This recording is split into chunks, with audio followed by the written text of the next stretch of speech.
గారు కానీ, బ్రిగేడియర్ ప్రశాంత్ గారు కానీ, మా వకలాపన కృష్ణమాన్ గారు కానీ మంచి స్పీకర్లు. వాళ్ళు మంచిగా ఉండి మీతో ఒక 1 hour 1.5 hour పిల్లలుగా మీ కర్తవ్యం ఏంటో వాళ్ళు చెప్పే ప్రయత్నం చేస్తారు. నాకు తెలిసిన ఇలా పండుగ రోజు మీకు యాన్యువల్ డే పండుగ అనేక రంగాల్లో చదువుతో పాటుగా దీని పేరే defence academy, Hyderabad defence academy. కాబట్టి అనేక రకాల ఎక్స్ట్రా కరిక్యులర్ యాక్టివిటీస్ అని మీరు పాల్గొని ఉన్నారు. దానిలో గెలిచిన వాళ్ళు ప్రైజులు తీసుకోవాల్సి అక్కడ ఉంది. కాబట్టి మధ్యాహ్నం దాకా ఈ ప్రోగ్రాం కొనసాగుతుంది. కాబట్టి మీరందరూ వాళ్ళు ఇచ్చేటువంటి సందేశాలని ఆ మోటివేషనల్ స్పీచెస్ ని ఆలకించి ఆచరించాలని చెప్పి నేను కోరుతా ఉన్నాను. ఇంతమంది ఆర్కే గారు రిపోర్ట్ ఇస్తాం.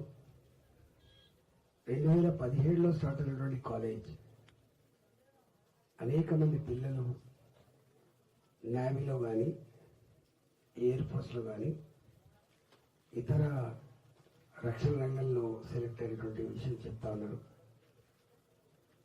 ఇవాళ మనం చూస్తా ఉన్నాం ప్రపంచవ్యాప్తంగా దేశ రక్షణ ఎంత ఇంపార్టెంట్. ఒకనాడు భారతదేశం అంటే చాలా చిన్న చూపు ఉండేది. ఓ రష్యా సపోర్ట్ చేస్తే తప్ప, ఓ అమెరికా సపోర్ట్ చేస్తే తప్ప మనం తట్టుకోలేని పరిస్థితిలో ఉన్నట్టుగా మనం వినేది. కానీ వాజ్పేయి గారు ప్రధానమంత్రి అయిన సందర్భంలో పొక్రాన్ అణుపరీక్షల తర్వాత భారతదేశం ఒక అణ్వస్త్ర దేశంగా అవతరించడమే కాకుండా ఇవాళ ప్రపంచంలో అగ్రదేశాల సరసన అగ్రదేశాలకు ధీటుగా మనం కూడా ఇట్లా రాణిస్తున్నాం మనం చూస్తా ఉన్నాం. మన కర్తవ్యం మనం పిల్లలుగా చదువుకోవడం, వివిధ రంగాల్లో రేపు స్థిరపడడం, ఐటీ సెక్టార్లో కావచ్చు, మ్యానుఫ్యాక్చరింగ్ సెక్టార్లో కావచ్చు, వాటర్ రంగంలో కాకుండా డిఫెన్స్ అకాడమీ. కాబట్టి మీరు ఈ రక్షణ రంగంలో కూడా నిష్ణాతులై ఇలా సేవలలో మీరు నిమగ్నమవుతున్నారు. మీకుండే రెస్పెక్ట్, రక్షణ రంగంలో పనిచేసే వాళ్ళకుండే రెస్పెక్ట్ అందరికంటే చాలా ఎక్కువ ఉంటుంది. దేశ రక్షణ అనేది దానికి లాల్ బహదూర్ శాస్త్రి గారు అనుకుంటా ఈ దేశంలో ఇద్దరు నిస్వార్థంగా పనిచేసే వాళ్ళు. ఒకరు ఈ దేశ ప్రజానికానికి ఒకరు దువ్వబెట్టే రైతులు వాళ్ళు. అందుకని వాళ్ళు జై కిసాన్ అన్నారు.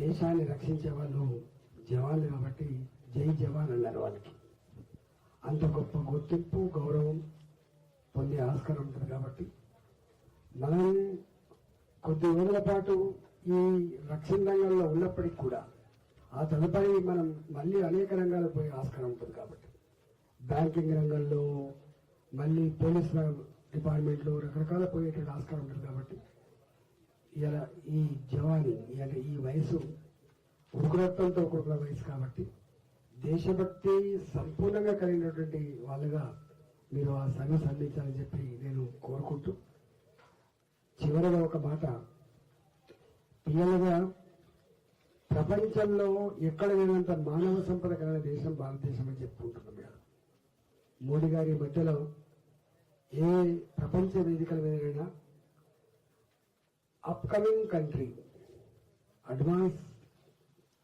ముందుకు పోతున్న కంట్రీ, అడ్వాన్స్ అవుతున్న కంట్రీ భారతదేశం అని చెప్తా ఉన్నారు. దానికి కారణం ఏంటంటే నువ్వెక్కడ ఈవెన్ చైనా మనకంటే జనాభాలో ముందున్నప్పటికీ కానీ మనంత యువశక్తి కలిగిన దేశం కాదు చైనా.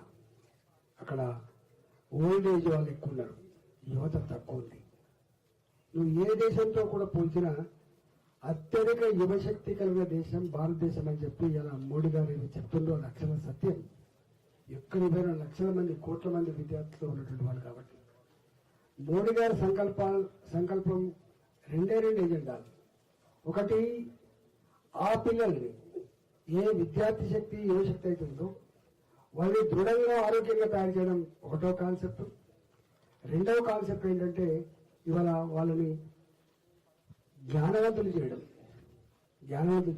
ఆరోగ్యంగా ఉంచడం, జ్ఞానవంతులు చేసి చేయడం. తద్వారా మాత్రమే ఈ దేశం బాగుపడిందని నమ్ముతా ఉన్నాడు. ఇవాళ మోడీ గారు ప్రధానమంత్రి కాకముందు 11వ ఆర్థిక వ్యవస్థ ఉన్న భారత్ ఇవాళ 4వ అతిపెద్ద ఆర్థిక వ్యవస్థగా ఎదిగింది. రేపు మీలాంటి పిల్లలు మీ యొక్క క్రియేటివిటీతో, రేపు మీ జ్ఞానంతో 3వ ఆర్థిక వ్యవస్థ ఎదగాలని చెప్పి కళ్ళు కంటున్నాడు మోడీ గారు దేశ ప్రజల అవసరాలు తీర్చాలని సంకల్పం ఉన్నారు కాబట్టి ఆ దేశ ప్రజల అవసరాలు తీర్చగలిగే శక్తి, సత్తా విద్యార్థులకు మాత్రమే ఉంటుంది. కాబట్టి మీరు గొప్ప వాళ్ళకి ఎదగాలని చెప్పి మనస్ఫూర్తిగా కోరుకుంటున్నా. మీరు అనుకుంటారు ఇలా మన అమ్మ మన నాన్న ఎంతో కష్టపడి మా పాప గొప్పగా ఎదగాలి, మా బాబు గొప్పవాడైతే చూసి మురవాలని చెప్పేది అనుకుంటున్నారో వాళ్ళ కళలు సాకారం చేసే బాధ్యత మీ ఉంటుంది. మీరు ఎదిగితే మీ కుటుంబం మాత్రమే కాదు, మీ కుటుంబ ఎదుగుదలలో ఈ దేశం కూడా ఎదిగేటువంటి ఆస్కారం ఉంటుంది. కాబట్టి ఇవాళ మీరు మీ అమ్మాయిల ఆర్థిక మాత్రమే కాకుండా ఇవాళ దేశ సంపదగా మోడీ గారు భావిస్తా ఉన్నారు. కాబట్టి మీరు చెడు అలవాట్లకు దగ్గర రానియకుండా, మన చేతిలో సెల్ ఫోన్స్ ఉంటాయి, మన ఇంట్లో టీవీ ఉంటుంది, మన ముందు కంప్యూటర్ ఉంటాయి. ఇవన్నీ గొప్ప కావడానికి దోహదపడతాయి, చెడిపోవడానికి కూడా దోహదపడేటువంటి ఆస్కారం ఉంది.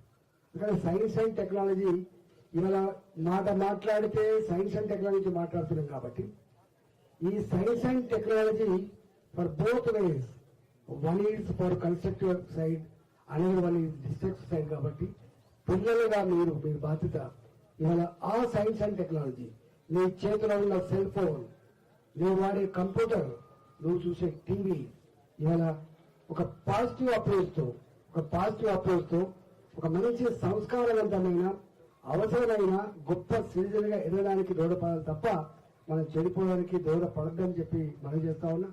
మనం చూస్తా ఉన్నాం, మనం ఎంత అనుకున్నా కూడా మన చుట్టుపక్కల వాతావరణం ఎట్లా చెడిపోతా ఉందో, కనకూడని వినకూడని అనేక సంఘటనలు మన కళ్ళ ముందు జరుగుతూ ఉన్నాయో అవి వింటా ఉంటే, అవి పేపర్లు చూస్తూ ఉంటే బాధ అనిపిస్తూ ఉంది. కాబట్టి ఎంత ఆర్థికం ఉన్నప్పటికీ కూడా, ఎంత టెక్నాలజీ ఉన్నప్పటికీ కూడా సంస్కారవంతమైన వ్యవస్థ లేకపోతే అది కూలిపోయే ప్రమాదం ఉంటుంది. కాబట్టి మీ చదువుతో పాటుగా, పిల్లలు మీ చదువుతో పాటుగా, మీ విద్యతో పాటుగా గొప్ప దేశం గర్వించే బిడ్డలుగా, మీ అమ్మా నాన్నలు గర్వించే బిడ్డలుగా కూడా ఎదగాలని చెప్పి, గొప్ప వాళ్ళుగా ఎదగాలని చెప్పి మనస్ఫూర్తిగా కోరుకుంటూ ఈ సందర్భంగా మీ అందరికీ శుభాకాంక్షలు చేస్తూ నమస్కారం.